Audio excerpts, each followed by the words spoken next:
Hello students, again welcome in our next lecture of IR spectroscopy. So last time we have discussed little bit about vibrations, different vibrations. Then there is little bit of stretching happen or bending happen and so on, because there are we assume that in the IR active molecules are attached together via spring.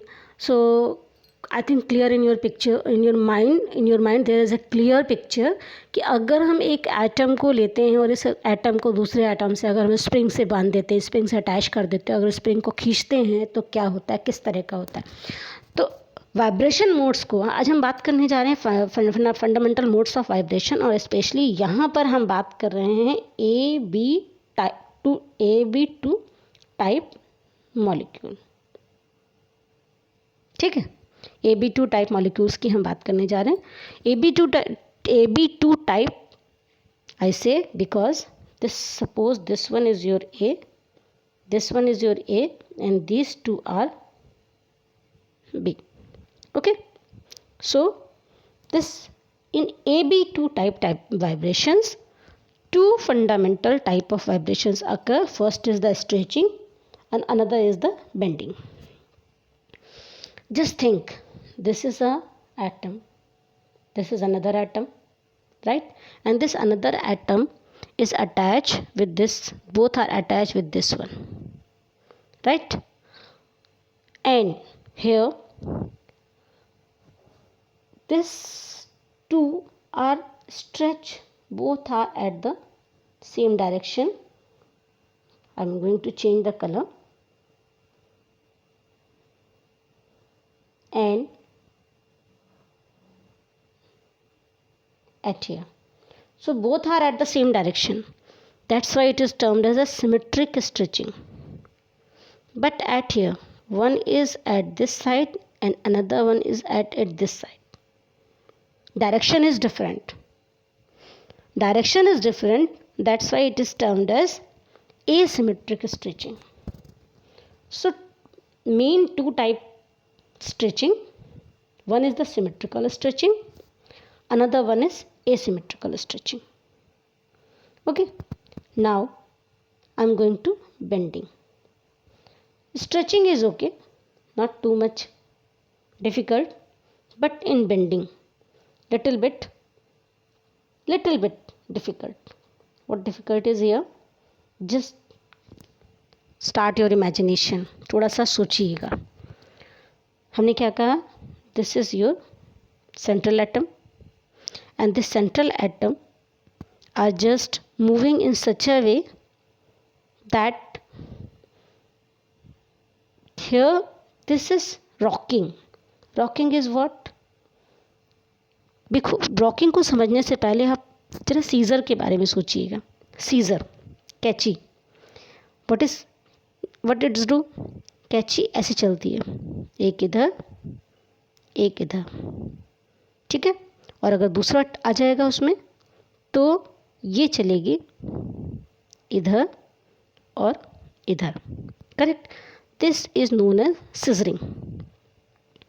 Mean जो bending हो रही है molecules के बीच की, वो एक दूसरे के अपोजिट डायरेक्शन में हो रही है. दोनों या तो एक दूसरे के पास आएंगे या एक दूसरे से दूर जाएंगे, जैसे कि सीजर में होता है, जब हम सीजर को यूज़ में लाते हैं तब. रॉकिंग में क्या है? Rocking, this is one side and this is one side.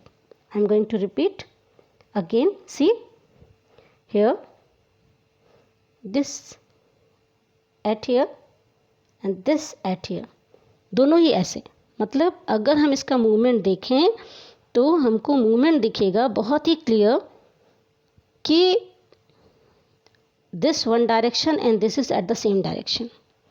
And if suppose you are going to change the direction, this direction and this direction, this one is termed as the rocking. That means two type of vibration. This shows same direction or at your left side or at your right side.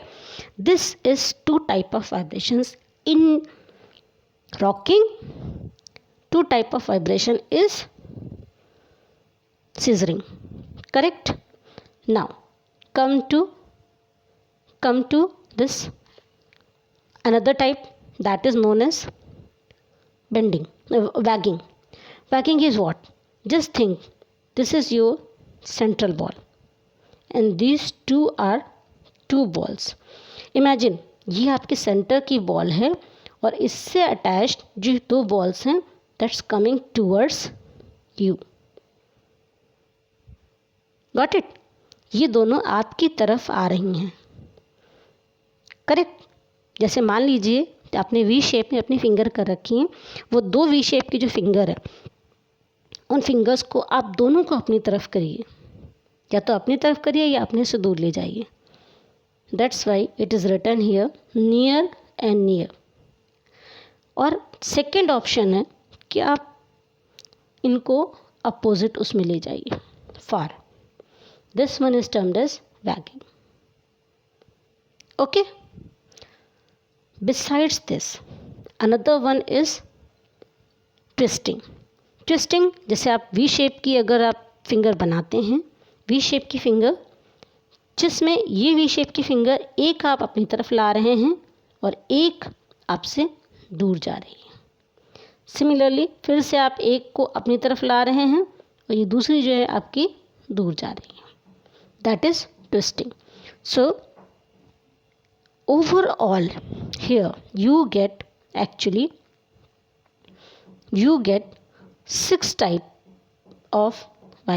type of vibrations. 2 from here, 2 from here, 2 from here and 2 from here. Clear? That is known as bending. So your topic, I think it is clear in your mind that when we go for the fundamental modes of vibrations, so in the fundamental modes of vibrations we get different type of stretching, 2 type of stretching and 8 type of bendings. This is actually 3 marks or 4 mark question generally coming in the examination. Question, why it is important? Important is because whatever these vibrations, that vibrations actually done because of absorption of energy and there is some emission of energy takes place that we get in form of spectra. Their spectra show you some range. That range we will discuss about it later, but as you can see here, there is this fingerprint region and this is your functional group region. Correct? This fingerprint region specific for every molecule and functional group region is specific for every molecule. This from what is the range of this fingerprint region and functional group region, that I have already discussed with you, that this fingerprint region is 4000 to 14000 per centimeter and fingerprint region is 14000 to 600 per centimeter, and there is low frequency region is also, that is 900 to 650 per centimeter. That is within the fingerprint region, but कभी कभी इसको हम अलग से discuss भी करते हैं. Okay. अच्छा, तो ये हम बात कर रहे थे इसकी. This is your functional group region and fingerprint region. और फंक्शनल ग्रुप रीजन के स्पेसिफिक एक कलर्ड आपको एरिया दिख रहा है. Actually spectra what we get that are at a particular range. जब मॉलिक्यूल हमको मिलता है, कोई भी एक मॉलिक्यूल मिलता है, उस मॉलिक्यूल में फंक्शनल ग्रुप रीजन पे हमें डिफरेंट स्पेक्ट्रा, सेम रीजन में डिफरेंट ग्रुप के लिए भी स्पेक्ट्रा मिलते हैं. उन स्पेक्ट्रा से हमें कंपाउंड का स्ट्रक्चर को निकालना होता है. जैसे CH3COOH है.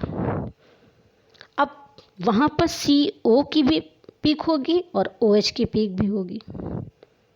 साथ में CH3OH अगर हम कह दें तो OH की पीक भी एक जगह पे होगी. अब हमको ये देखना होगा कि मान लीजिए CH3OH है या CH3COOH है, तो क्या COOH की पीक में OH की पीक तो हमको सेम जगह पे मिलेगी, जो अल्कोहल में मिलेगी वही सेम हमको कार्बोक्सिलिक एसिड में भी मिलेगी, मगर वहाँ पे एक एक्स्ट्रा CO की पीक भी होगी. करेक्ट। तो इस तरह से डिफरेंट डिफरेंट पीक्स हमको मिलती जाती हैं। ये डिफरेंट डिफरेंट पीक्स ही हमको बताती हैं कि हम उसमें कौन सा मॉलिक्यूल है। जैसे अगर हम बात करें फंक्शनल ग्रुप रीजन की, तो कुछ फंक्शनल ग्रुप रीजन्स हैं जिनको हम स्पेसिफाई कर देते हैं। यहाँ हम इनकी बात करेंगे, इनकी फ्रिक्वेंसी रेंज क्या है। जैसे अल्कोहल, तो अल्कोहल जनरली 3000 3300 से 3500 के 3600 तक ये जाता है, जैसे कि आपको दिख रहा है। लेकिन अगर इसके साथ कुछ और चीज़ अटैच है, जैसे हाइड्रोजन बॉन्डिंग अगर अटैच है, तो हाइड्रोजन बॉन्डिंग की वजह से थोड़ा सा दाएं बाएं शिफ्ट हो जाता है। बट OH ग्रुप की पीक अप्रॉक्सीमेटली इतने पर ही आती है। सिमिलरली अगर OH के साथ OH की स्ट्रेचिंग का जो पीक है, ध्यान देना यहाँ पे, अगर हम OH की बात कर रहे हैं तो OH की स्ट्रेचिंग की जो पीक है तो वो यहाँ पर आ रही है, पर जो उसकी जो बेंडिंग की पीक है वो यहाँ पर आ रही है। यानी इसके साथ हमको ये पीक को भी देखना होता है। जब स्पेक्ट्रा हमारे सामने आता है, हमारा स्पेक्ट्रा जो आता है वो बड़ा ही क्रिटिकल फॉर्म में आता है। जैसे मान लीजिए ये है, और इसमें जो आपका स्पेक्ट्रा आएगा वो इस तरह से आता है, लाइक दिस, करेक्ट। तो जो स्पेक्ट्रा आता है बहुत ही अलग तरह का आता है, एक अलग बिल्कुल इसी टाइप का ही आपका इस तरह से ही आता है, इसी तरह से आपको जो दिखेगा ये, करेक्ट। इसीलिए हमने इसका स्क्रीनशॉट आपको दिखाया कि देखिए, इसको आप ध्यान से देखिए कि यहाँ पर स्पेक्ट्रा इस फॉर्म में आ रहा है। इस स्पेक्ट्रा में आपको कई रेंज मिलेंगी, एक आपको इस तरह से मिल जाएगा, एक आपको इस तरह से मिल जाएगा। यानी आपको एक कम रीजन में मिलेगा, एक ज़्यादा रीजन में मिलेगा, हाई रीजन, लो रीजन में। अगर आप सिर्फ अल्कोहल की बात करेंगे, अगर आप अगर आप कीटोन की बात कर रहे हैं, तो कीटोन के ग्रुप में आपके पास बेसिकली आपकी रेंज ये रहती है, यानी 1690 से 1760 तक बेसिकली आपकी रेंज यही रहती है। बट उसके साथ अगर OH ग्रुप अटैच है या उसके साथ H अटैच है, what ever the group is attach, उसी की बेसिस पे उसके साथ के और भी ग्रुप्स रहते हैं। जैसे अगर आप सिर्फ मिथाइल ग्रुप की बात करते हो, तो सिर्फ मिथाइल ग्रुप की जो रेंज होती है वो ये ग्रुप रेंज रहती है। This range 2850 to 2960। Actually exact structure आप सिर्फ फंक्शनल IR स्पेक्ट्रोस्कोपी से नहीं निकाल सकते, मगर IR spectroscopy will help you to get know what is actually the functional group is present। Functional group उसमें कौन सा एग्जैक्टली प्रेजेंट है ये हम निकाल सकते हैं IR स्पेक्ट्रोस्कोपी से, और फिंगरप्रिंट रीजन से हमको आइडिया मिल जाता है कि इसमें साथ में अटैच्ड ग्रुप और कौन कौन से हैं। उनके बेसिक्स पे हम काफ़ी कुछ अंदाज़ा लगा लेते हैं, और कभी कभी हम उसके रेफरेंस में एक स्टैंडर्ड कंपाउंड को भी ले लेते हैं जिसका हमें स्ट्रक्चर पहले से पता होता है। उस स्ट्रक्चर को कंपेयर करते हुए हम देखते हैं कि हाँ, इसमें ये पीक है, इसमें भी ये पीक है, यानी कि ये ग्रुप हो सकता है। जैसे एक में अगर COH ग्रुप है, अगर मान लीजिए एसिटिक एसिड का हमारे पास है ही और हमारे पास प्रोपेनोइक एसिड का फॉर्मूला आ जाता है, तो COH की पीक दोनों में सेम होगी, यानी CO की पीक और OH की पीक करीब करीब सेम होगी। यहाँ पर CH3 का और C2H5 की पीक्स डिफरेंट होंगे। तो इस तरह से हम एक कंपेयर कर लेते हैं और एक आइडिया ले लेते हैं। यानी कभी भी अगर हम स्ट्रक्चरल इलुसिडेशन करते हैं in IR spectra with the help of IR spectra, actually we taken sometimes a reference compound spectra that actually helps us. Okay, so these are the main spectral reasons that we have. I have some chart of some specific chart one. This one you can see here. This is alkane. So for the alkane, approximately if it is for only for CC, then only 1200. For CH stretching 3000 to 2840. Now इस question कि OH का भी हमारा वहीं पर आ रहा, तो इसका भी आ रहा, तो यहाँ पर CH की स्ट्रेचिंग अलग है, पर इसके साथ में ये भी आ रहा है, और OH की पीक एक अलग उसमें जाएगी, OH के साथ उसकी सपोर्टिंग में अलग जाएंगे, करेक्ट। ऐसे ही हमारे ये डिफरेंट डिफरेंट स्पेक्ट्रा हमको डिफरेंट डिफरेंट उससे मिलते हैं। Alkane, alkyne, alkene, aromatic compounds, amines, ये सभी का हमको मिल जाता है, करेक्ट। इन सब का हमको मिलता है, और ये हम डिफरेंट, जैसे यहाँ पर हम देख लेते हैं कि CN की स्ट्रेचिंग हमको 1350 से 1000 के बीच में मिल रही है, और अगर हम NH की स्ट्रेचिंग देखते हैं तो 3440 के आसपास मिल रही है, जो कि हमें OH से कंफ्यूज करती है। अगर OH से कंफ्यूज कर रही है तो OH के सपोर्टिंग में दूसरी एक पीक भी होती है, वो भी हमको मिलती, एंड सो ऑन। तो यही हम कहना चाह रहे थे कि that when you go for IR spectra, this IR spectra is not gives only, किसी एक पीक से आप कभी भी कंपाउंड का स्ट्रक्चर डिड्यूस नहीं कर सकते, उसके लिए हमेशा आपको और सपोर्टिंग में साथ में और भी पीक्स आपको स्टडी करनी होती है, correct? That is IR spectrum. Now there is a one more term that is known as Fermi resonance. एक specific term that actually applicable in IR spectra. What is resonance? सबसे पहले तो ये बताइए रेजोनेंस क्या है. रेजोनेंस जब दो साउंड की फ्रिक्वेंसी सेम होती है, दैट इज रेजोनेंस, करेक्ट? बस इसी से आप थोड़ा सा कोरिलेट करिए. Here, when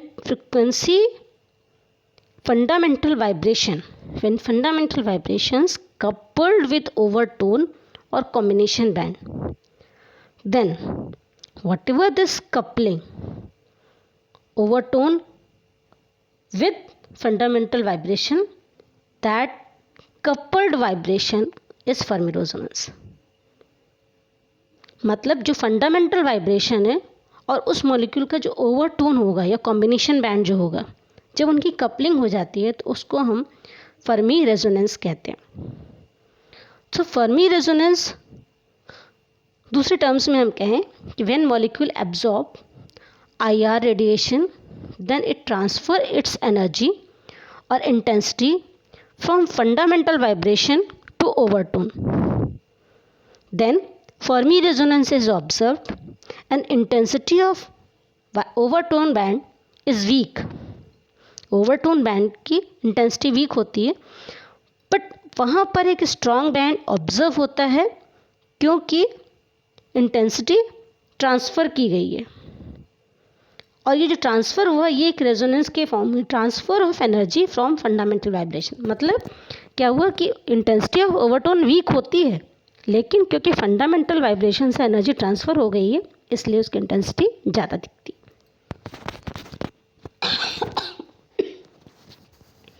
so generally it is observed in carbonyl group where the vibration noted at 1745 per centimetre and 1790 पर सेंटीमीटर, यानी जहाँ इसके आसपास आपको ये दो मिलते हैं. तो जो पीक होती है, वो जो पीक आपको जो वाइब्रेशन मिलता है वो इस तरह का दिखेगा. जैसे मान लीजिए आपकी बेसिक ये है और इसमें जो आपको वाइब्रेशन दिखेगा वो एक पीक ये जा रही है, उसके साथ में ये जा रही है, कुछ इस तरह से. मैं फिर से बताती हूँ. Suppose this is your base line, correct? अब इस बेस लाइन में आपका स्पेक्ट्रा, एक स्पेक्ट्रा आपका ये गया, उसके साथ में ही दूसरा स्पेक्ट्रा भी आपका ये गया. दिस टाइप ऑफ बैंड, ये इसको ऐसे आप दे, इसको ऐसे. जब इस टाइप का स्पेक्ट्रा आएगा तो इसको हम कहते हैं Fermi resonance. Okay, now question, which factors which actually affect vibrational energy, क्योंकि वाइब्रेशनल एनर्जी ही हमें IR स्पेक्ट्रा के फॉर्म में मिलती है. तो क्वेश्चन ये है कि कौन से ऐसे फैक्टर्स हैं जो वाइब्रेशनल एनर्जी को अफेक्ट करते हैं. तो सबसे पहला है आपका कॉन्जुगेशन. अगर मॉलिक्यूल में कॉन्जुगेशन प्रेजेंट है तो पीक डिफर हो जाएगी. जैसे मान लीजिए अगर यहाँ इस मॉलिक्यूल की हम बात करते हैं, in this molecule the compound is acetone, simple acetone it is. तो इस एसीटोन में CH3CO है, तो जो CO ग्रुप है उस CO ग्रुप की पीक हमें मिलती है 1720 पे. पर अगर हम इस मॉलिक्यूल की बात करें, ये CH2 double bond CHCO CH3, तो जो स्ट्रक्चर है that structure actually we get like this, CH2 double bond C single bond double bond O and here is CH3. तो जो ये डबल बॉन्ड है और ये डबल बॉन्ड है, ध्यान से देखिएगा, कॉन्जुगेशन में है. Double bond single bond double bond, यानी कि डबल बॉन्ड कॉन्जुगेशन में है. और जब कॉन्जुगेशन में होते हैं तो इसकी जो पीक आएगी, इसकी फिर से देखिएगा, किसकी पीक? हमने कहा इसकी पीक. ये क्या है हमारा CO ग्रुप. इसकी जो पीक आएगी थोड़ा लोअर में चली जाएगी 1680 because of the presence of this double bond in the molecule. तो कॉन्जुगेशन एक ऐसा फैक्टर है जिस because of that whatever the specific intense peak that may be shifted towards lower frequency reason.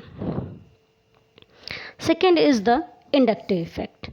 Inductive effect कैसे, जैसे अगर हम इस एस्टर की बात करें, in this ester this is CH3COOR, तो ये है हमारा OR ग्रुप, this is minus inductive effect, this shows minus inductive effect just because of that the peak is at 1795 per centimeter, while this CH3CuNH2, this NH2 group shows plus I effect.